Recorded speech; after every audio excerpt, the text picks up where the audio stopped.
Sobrang init mga master. So ang pangontra natin ay mainit din. Ito ang pangontra natin. Kape. Kapeng sobrang init.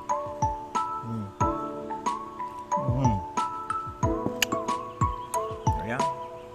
Kasi uminom na ako ng ito rin tubig. Mineral water. Ayan. Saka ang mahalaga, ito rin. Dito ako sa silong ng mga puno ngayon. Ang gagawin ko ay ayan, ilagyan ko ng pong.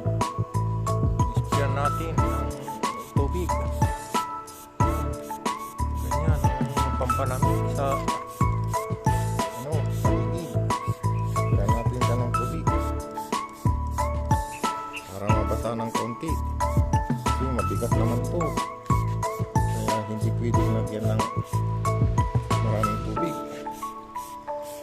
Kaya konti-konti lang. Basahin natin ng ganyan. Hindi naman pwedeng mag-electric fan. Sobrang init yung lalabas sa electric fan natin. Ayan. Ayan.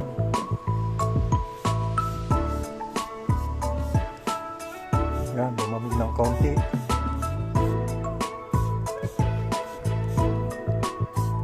Mayroon din kaming bahay pero sobrang init. Wala kaming aircon. Walang pambayad sa kuryente. Ito na lang.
Sinubukan ko nang mag-electric fan dito, sobrang init, hindi pwede, lalo kang masusunog.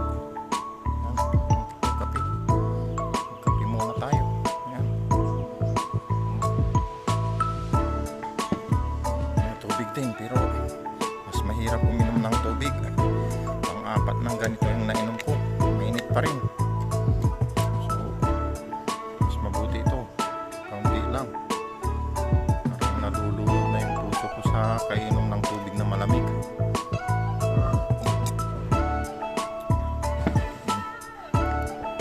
Gumanda yung ano natin yung katawan natin. Tutulog para malamigan.